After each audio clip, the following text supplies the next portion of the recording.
충만하기를 간절히 소망합니다. 오늘 이제 그 요한계시록의 이제 4장의 말씀부터 이렇게 쭉 보겠는데 1장의 말씀은 뭐 서러운 부분도 있지만 그 뒤에 나오는 말씀들은 그 우리 계시록 요한계시록 1장 19절에서 말하는 내가 본 것, 그래서 이미 이루어진 사건에 대한 또 그 본 것을 기록한 그러한 내용이 되고요, 그렇죠? 예수님께서 내가 본 것을 그리고 지금 있는 일을 또 장차 될 일을 기록하라고 하신 그 말씀 가운데 내가 본 것, 그것이 되는 것이고요. 그 다음에 2장부터 3장까지는 이 요한계시록에 나오는 그 소아시아 7교회에 대한 말씀들을 우리가 하나하나 살폈어요. 그 7교회, 그래서 지금 있는 일, 그것으로 이렇게 분류가 됩니다.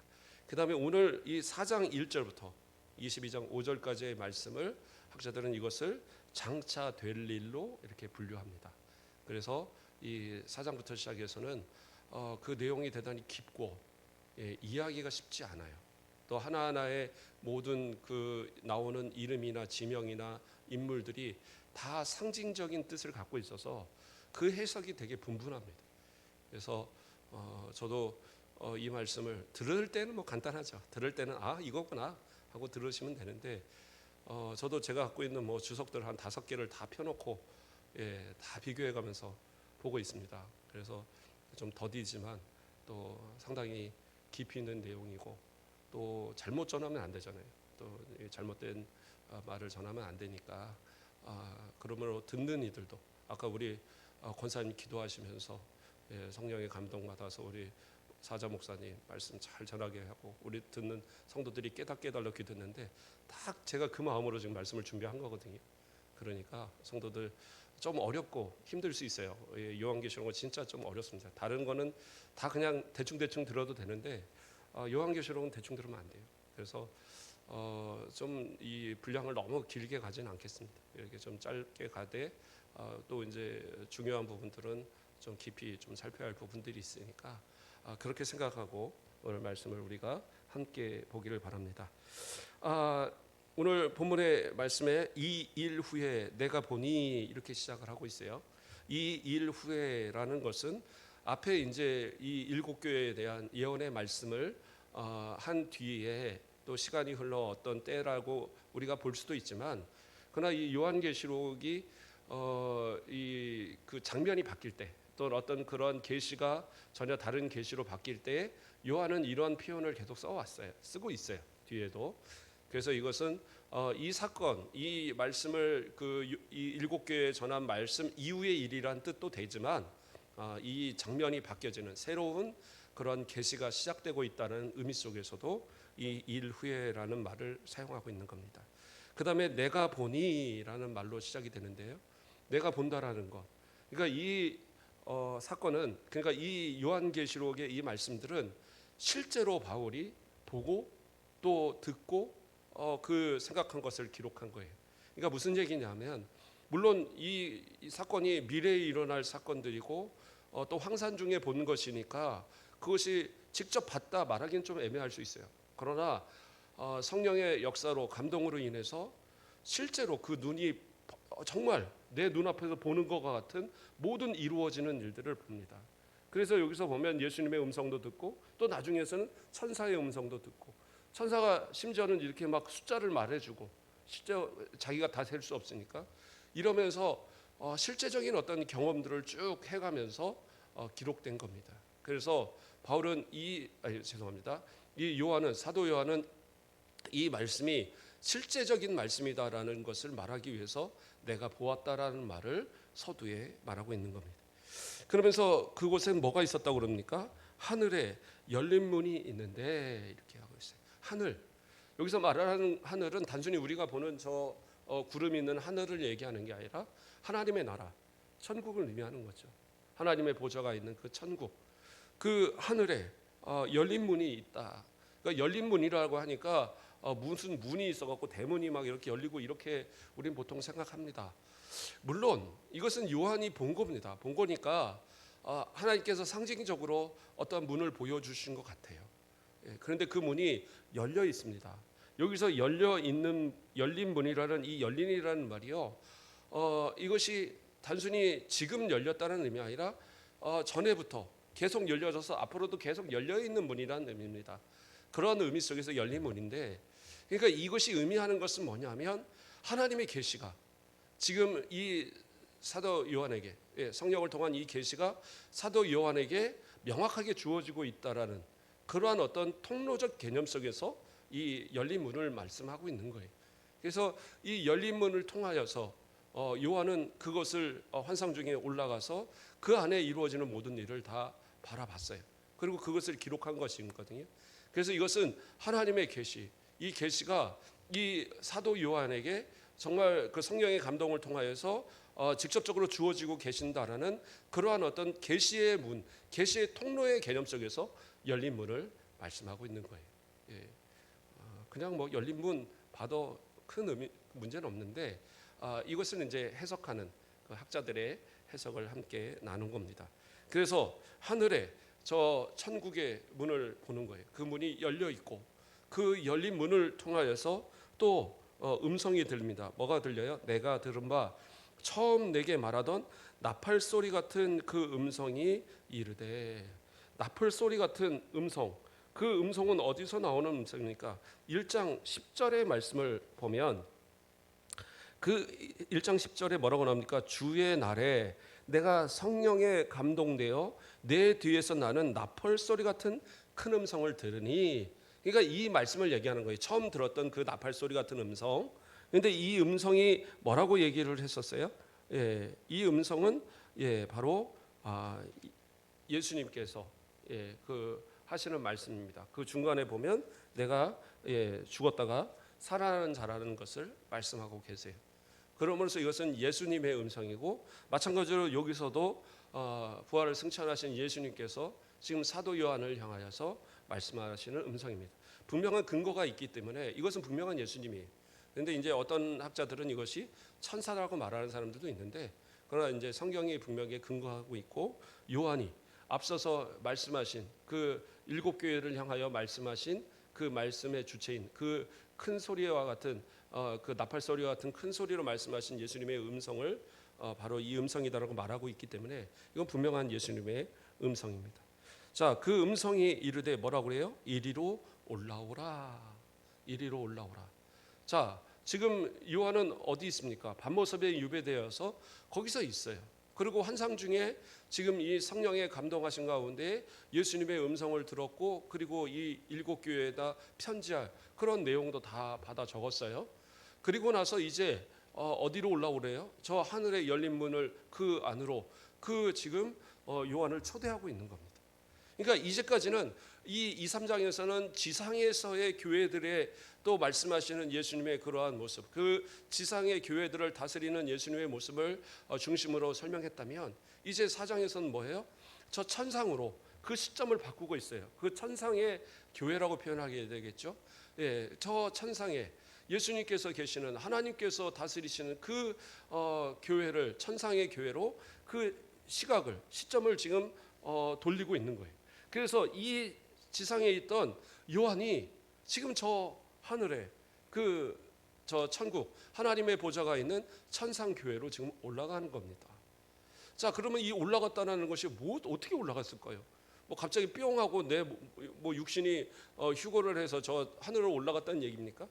그건 아니에요. 그건 아니고 영적인 경험인 거죠. 성령의 역사를 통해서 환상 중에 내가 실제로 올라간 것 같은, 그러니까 그 영혼이 올라간 거겠지만 실제로 올라가서 모든 것을 보는 것 같은 그러한 이제 환상의 체험을 한 겁니다. 이러한 체험이 성경이 다른 곳에서 나와요. 어디서 나오냐면 바울이 고린도후서에서 이야기합니다. 그래서 바울이 고린도후서에 그 12장 2절 말씀을 보면 이런 말씀이 나와요. 내가 그리스도 안에 있는 한 사람을 아노니 그는 14년 전에 셋째 하늘에 이끌려 간 자라. 그가 몸 안에 있었는지 몸 밖에 있었는지 나는 모르거니와 하나님은 아시느니라. 이렇게 기록하고 있어요. 그러니까 바울의 경험인데 자신의 경험을 말할 때 이게 내가 했다 그러지 않고 제3자로 표현을 한 겁니다. 한 사람을 안다. 그러나 이제 그 뒤에 내용을 보면 이건 자기가 경험한 내용을 쓴 거구나 분명히 알 수 있어요. 그런데 그때 뭐라고 해요? 그가 몸 안에 있었는지 몸 밖에 있었는지는 나는 모른다. 그러니까 천국을 분명히 올라갔어 봤어요. 하나님이 계신 그 천국을 봤습니다.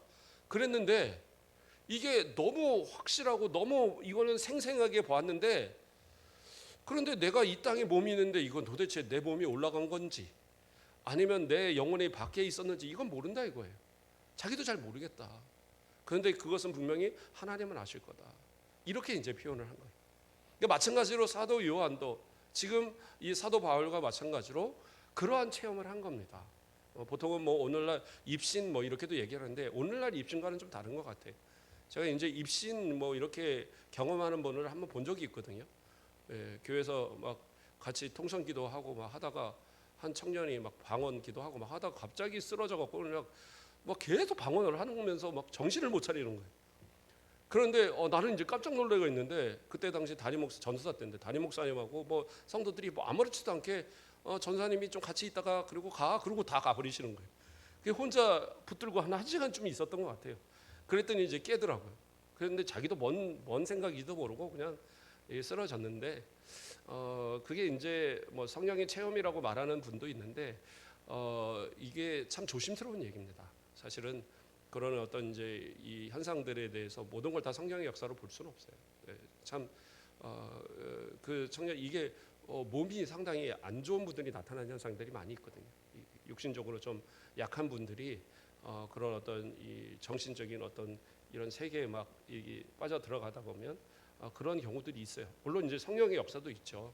그러한 역사도 있지만 그래서 그러한 경험들을 자주 하는 분들은 방언기도나 막 이렇게 통성기도에 너무 심취하지 않는 것이 좋다라고 합니다. 이거는 보수적인 우리 이 목사님들이 하나같이 하는 얘기예요.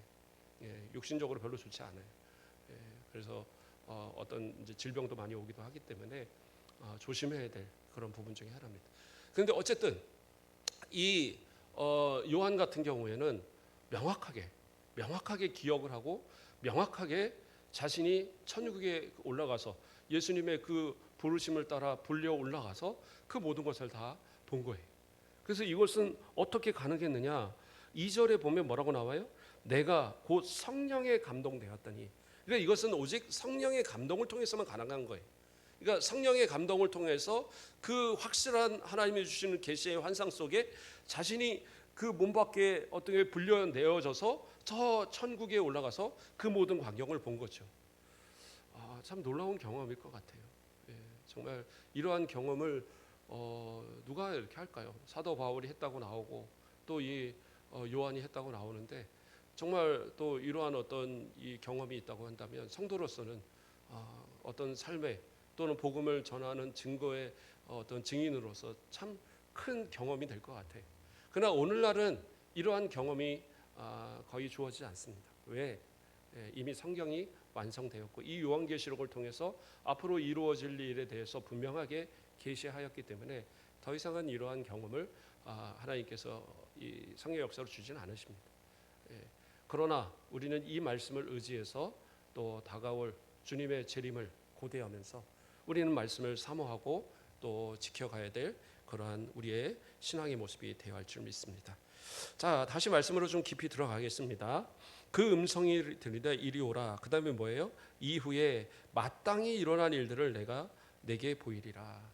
그러니까 이제로 이것은 뭐예요? 앞으로 분명하게 일어난 일들, 마땅히 일어날 일들, 변치 않는 하나님의 계획하신 가운데 예정하신 가운데 분명하게 이루어질 일들을 보여줄 것이다라는 것을 말씀하시는 겁니다. 자, 2절로 넘어가서요. 곧 성령에 감동되었나니 그다음 뭐예요? 보라 하늘의 보좌를 베풀었고. 그러니까 보라라는 것은 지금 요한이 하는 얘기예요. 요한이 우리 성도들을 향하여서 이 말씀을 보고 듣는 성도들을 향하여서 생동감 있게 자신의 본 이것이 너무나도 감격스럽고 감동스러우니까 야 저걸 봐라 하고 지금 이제 표현하는 표현입니다. 보라. 그러면서 뭐라고 그래요? 하늘의 보좌가 베풀었고 그 보좌 위에 앉으신 이가 있는데 이렇게 표현하고 있습니다. 먼저는 하늘의 보좌. 이건 뭡니까? 여기 하늘 앞에서 말했던 하늘처럼 이건 하늘 저 천국을 의미하는 겁니다. 하나님의 나라. 그 하나님의 나라에 보좌가 있다라는 겁니다. 이 보좌는 뭡니까? 예, 통치. 하나님의 영원한 통치를 설명하는 그러한 보좌예요. 그래서 이 보좌는 그러니까 이 당시에 지상에는 누가 어떤 강력한 힘을 발휘하고 있었습니까? 저 로마의 황제가. 그래서 마치 자신이 신인 것처럼 자신의 신전을 만들어 놓고, 그렇죠? 황제를 숭배하게 만드는 그런 아주 강력한 힘을 발휘하고 있었어요. 그러나 그 보좌는 온전한 보좌가 아니라는 거죠. 저 하늘의 보좌, 저 천상에, 저 교회에, 저 천상에 있는 저 하늘나라에 있는 그 보좌, 온 세상과 온 우주를 다스리는 영원한 왕권을 가지신 그 보좌가 있다라는 거죠. 그 보좌를 표현하고 있는 겁니다. 그리고 그 보좌에는 누가 계세요? 앉으시는 이가 계신다라고 이야기하고 있어요. 그 보좌 위에 앉으시는 누구실까요? 그 보좌에 앉으시는 이는 성부 하나님이십니다. 성부 하나님. 왜 성부 하나님이시느냐? 물론 이 천상의 모든 권한을 가지신 분이 우리 성부 하나님이시기 때문에 성부 하나님 아버지 하나님으로 우리는 분명히 알 수 있지만, 그러나 이제 삼위일체 하나님이시니까 성자와 성령도 얘기할 거 아니에요. 그런데 이 4장과 5장에 성령과 성자가 분명하게 구분되어서 나타나고 있어요. 여기 5절 말씀을 보면 5절 끝에 일은 하나님의 일곱 영이라 해서 일곱 영은 성령님을 뜻하는 거거든요. 그래서 하나님의 성령, 제3위 성령 하나님이 분명하게 기록이 되어 있고요. 또 5장으로 넘어가면 5장에서는 또 어린 양, 그래서 7절 말씀에 보면 그 어린 양이 나와서 보좌에 앉으시니 오른손에 두루마리를 취하니라 하면서 어린 양이 나와요. 이 어린 양이 누구세요? 예수 그리스도를 말하거든요. 성자 하나님. 그래서 이 4장과 5장에는 성부, 성자, 성령이 분명하게 구분되어서 나타나고 있어요. 그렇기 때문에 이 보좌에 앉으시는 이는 성부 하나님이십니다. 자, 그러면 그 성부 하나님을 보면서 요한은 뭐라고 얘기합니까? 3절 말씀을 보면 앉으신 이의 모양이, 그러니까 모양이 아니라 이제 모습을 얘기하는 거죠. 근데 이제 번역을 모양으로 번역한 건데 그 보여지는 모습이 뭐처럼 보였어요? 벽옥과 홍보석과 같고 또 무지개가 있어 보좌에 둘렀는데 그 모양이 녹보석과 같더라. 자, 이 보석들. 그러면 뭐 실제로 그 보석이 벽옥 같고 벽옥이고 홍보석이고 뭐 이런 거겠습니까? 그게 아니라 이 요한이 표현할 수 있는 가장 귀한 값진 보석들, 그 색깔, 그 모양의 가장 값진 보석을 갖다 댄 거예요. 그러니까 이것은 가장 값지다는 의미예요. 첫째 의미는 가장 그 비교할 수 없는 가장 영존하신 하나님의 그 광채, 하나님의 그 영존하신 그 하나님의 성품, 이러한 표현의 모습으로서 이 보석들을 이야기한 것이지 실제로 천국에 이러한 보석이 박혀 있다 이런 의미는 아닙니다. 그러니까 이것을 우리가 전제로 생각을 해야 되고, 또 이 보석에 대한 이 의미는 여러 가지 이제 해석들이 있습니다. 그런데 어느 것 하나를 택하기가 참 어렵더라고요. 제가 본 이 주석들 한 5개의 주석이 다 다르게 설명을 하더라고요. 그런데 그 주장들이 다 다른 가운데 그래도 보수적인 이 해석하시는 분들이 같이 이것을 해석하는 것은 이것은 이제 하나의 상징으로 보는 겁니다. 상징으로 봐서 이것이 이제 그 보여지는 이 빛, 어떻게 보면 아주 진짜 영롱하고 도저히 사람의 어떤 이 말로 표현할 수 없을 만한 그러한 큰 아주 이 밝은 빛의 모습인데 그 모습의 빛이 벽옥과 같고 홍보석과 같다. 그래서 이 벽옥은 순결, 또 하나님의 거룩을 상징하는 걸 봅니다. 그래서 하나님의 그 거룩하심, 그 순결하신 이 신성을 어떻게 표현할 길이 없으니까 이것을 마치 벽옥과 같다. 그래서 벽옥이 무엇이냐? 그러니까 이 푸른빛이 나는 어떤 그런 옥, 우리가 말하는 그런 옥으로 이제 해석을 합니다. 그런 보석으로 보통을 해석을 하고, 그다음에 이제 홍보석은 붉은 빛이 나는 어떤 보석일 텐데 정확하게는 잘 몰라요. 어떤 분들이 이것은 이제 무엇이냐, 뭐 루비냐, 뭐 이런 이제 해석들도 있는데 정확한 것은 모릅니다. 그러나 이것은 분명히 어떤 붉은 빛을 띠는 그런 보석인데, 그러니까 이 푸른 빛과 붉은 빛이 함께 어우러져서 아주 영롱한 빛을 지금 비추고 있는 거예요. 그래서 이 홍보석은 하나님의 심판, 하나님의 심판의 권능을 상징하는 것으로 그렇게 보는 거예요. 그래서 하나님의 그 순결하시고 또 거룩하신 그 하나님, 그리고 온 세상을 심판하시는 심판의 능력을 가지신 하나님의 그 어떤 능력의 상징으로서 이 벽옥과 홍보석을 이렇게 표현한 것으로 그렇게 봅니다. 그 다음에 다른 해석으로서는 이것이 이제 그 출애굽기에 보면 이 제사장의 옷을 만들 때에 그 흉패를 만들잖아요. 흉패, 가슴에 붙이는 흉패. 그 흉패에 이렇게 네 줄로 이렇게 보석을 붙입니다. 네 줄로 보석을 붙이는데 그 가운데 나오는 보석이 가장 먼저 나오는 보석이 이제 홍보석이고 가장 나중에 나오는 보석이 벽옥이에요. 그래서 이 12개의 이 보석이 붙여지는데 그렇죠? 이 세 개씩 네 줄로 해서 12개의 이 보석이 붙여지는데 그 보석에는 각각의 12지파의 이름들이 하나씩 기록되어지도록 각각 새겨지도록 그렇게 돼 있어요. 그래서 이제 어떤 학자들은 이것이 12지파를 상징하는 그러한 어떤 보석의 의미가 아닐까 이렇게 해석하기도 합니다. 그러나 이제 특별한 어떤 그러한 상징을 보자면 사실은 앞에서 한 해석이 더 옳은 해석이라고 보여집니다. 자, 그리고 이제 또 그 다음에는 무지개가 있어. 그러니까 뭐예요? 이 보좌를 둘렀다. 또 이 보좌의 뒤에 보면 이제 무지개. 그러니까 우리가 뭐 상화 같은 거 이런 거 보면 이 뒤에 이제 후광을 이렇게 막 그리잖아요. 그래서 이렇게 막 줄을 이렇게 해서 막 그리고 하는데 아마 이제 그런 어떤 보여짐에 대한 표현일 것으로 이렇게 보는 학자들이 많이 있어요. 그런데 요한은 분명하게 그것을 뭐라고 표현하고 있느냐? 녹보석과 같다 이렇게 표현하고 있습니다. 그래서 이 녹보석은 어떤 의미를 갖느냐 하면 하나님께서 그 언약하신 것을 반드시 이루신다라는 그런 신실성을 표현하는 것으로 이렇게 봅니다.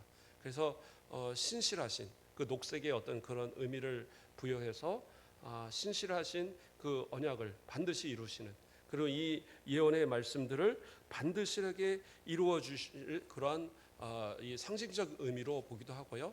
또 다른 의미 속에서는 하나님께서 우리를 향하신 그런 자비와 은혜, 영원하신 자비와 은혜를 상징하는 것으로 그렇게 해석하기도 해요. 그래서 하나님의 그 보좌에 둘러싸인 그 빛들, 하나님의 그 넘쳐나는 하나님의 그 모습 속에 넘쳐나는 광채와 그 둘러진 빛이 그런 어떤 아주 영롱한 이 빛, 그리고 이 요한이 그것을 볼 때에 그러한 상징적인 의미로서 이러한 보석들을 생각했다라고 그렇게 그 학자들은 해석하고 있는 겁니다. 자, 그리고 이제 4절에서는 또 보좌에 둘려 24보좌들이 있고 얘기합니다. 24보좌, 그러니까 다른 그 좌석들이 있다라는 거죠.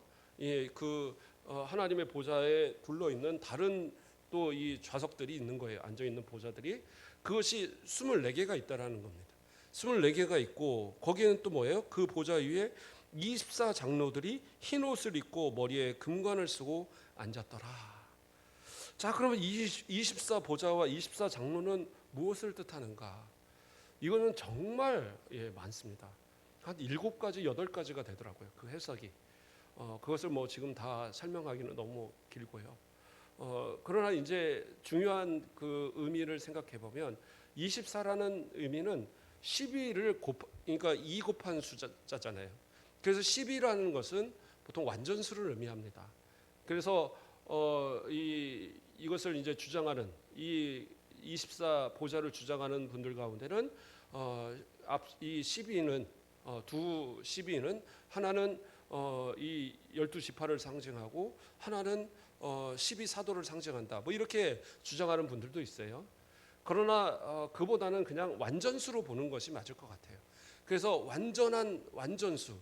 그래서 저 영원한 천국에 부활한 하나님의 그 백성들, 부활한 성도들이 왕 같은 그 어떤 그 보좌에 예수님과 더불어서 함께 그 있게 되어지는 그것을 상징하는 것으로 그렇게 보는 것이 더 올바른 해석이 아닐까 봅니다. 왜냐하면 요한계시록 20장 6절 말씀에 보면 뭐라고 나오냐면 이 첫째 부활에 참여하는 자들은 복이 있고 거룩하도다. 둘째 사망이 그들을 다스리는 권세가 없고 도리어 그들이 하나님과 그리스도의 제사장이 되어 1000년 동안 그리스도와 더불어 왕노릇하리라 나오거든요. 1000년 동안 그리스도와 더불어 왕노릇하리라 하면서 이제 천년 왕국에 대한 이제 그런 해석이 또 이제 주어져야 되겠지만 어쨌든 부활한 성도들이 그 그리스도와 더불어 왕노릇할 것이라는 것이 분명히 나오고요. 그래서 이 둘러진 이 24 보좌의 24 장로들은 거룩한 제사장과 같이 하나님을 찬양하고 하나님께 영광을 돌리는 그러한 존재로서 바로 부활한 모든 성도, 마지막 때에 부활해서 저 영원한 천국에서 예수 그리스도와 함께 왕노릇할 모든 성도들에 대한 상징적인 그러한 표현으로 보는 것이 올바른 해석입니다. 그래서 이 24 장로들은 단순하게 구약의 어떤 인물들과 신약의 사도들만을 얘기하는 게 아니라 부활한 또 저 승천하게 될 우리 모든 성도들을 상징적으로 나타내는 그러한 의미로 보는 것이 더 가장 만족한 해석으로 보여집니다. 그리고 그들은 무엇을 입었어요? 흰 옷을 입었습니다. 흰 옷은 거룩함을 상징하기도 하고요, 의를 상징하기도 하고 승리를 상징하기도 합니다. 그래서 부활을 경험한 그러한 그 죽음을 승리하고 그리고 예수 그리스도와 더불어 왕노릇하는 그러한 성도들의 의로운 그러한 의의 옷을 입은 의로운 성도의 그러한 어떤 모습을 상징하는 그러한 모습이고요. 그 다음에 또 금관은 뭐예요? 주님께서 우리에게 주시는 그러한 어떤 존귀와 승리의 그러한 상징이죠. 그래서 저 영원한 천국에서 우리가 누리게 될 존귀함, 그리고 이 땅을 승리하고 정말 저 영원한 천국에서 그 왕 같은 그런 대접 속에 살아가야 될 우리의 그러한 어떤 모습들을 상징적으로 보여주는 그러한 모습이 바로 이 말씀들이 되는 겁니다. 말씀을 좀 정리해 보면 뒤에 말씀들을 또 이렇게 쭉 보면 더 귀한 말씀들이 많이 있지만 어쨌든 우리가 가야게 될 장차 우리가 가서 경험하고 또 함께 있어야 될 그 천국에 하나님의 보좌가 있고 그 보좌에 그렇죠? 이 하나님께서 정말 그 빛 가운데 영원한 빛 가운데 이 천국을 비추고 있고요. 그 가운데 24 장로의 그 보좌들이 또 우리 모든 성도들이 그 둘러서 그 왕 같은 그러한 모습 속에 하나님을 찬양하고 또 하나님께 영광을 돌리는 영원한 삶을 누리게 될 것입니다. 그 모든 삶을 고대하며 또 이 땅에서도 믿음으로써 승리하고 정말 하나님께서 주시는 그 은혜를 사모하면서 그리스도와 더불어 성령의 이끌심을 따라 날마다 승리의 삶을 살아가시는 저와 여러분 되시길 주님의 이름으로 축복드립니다.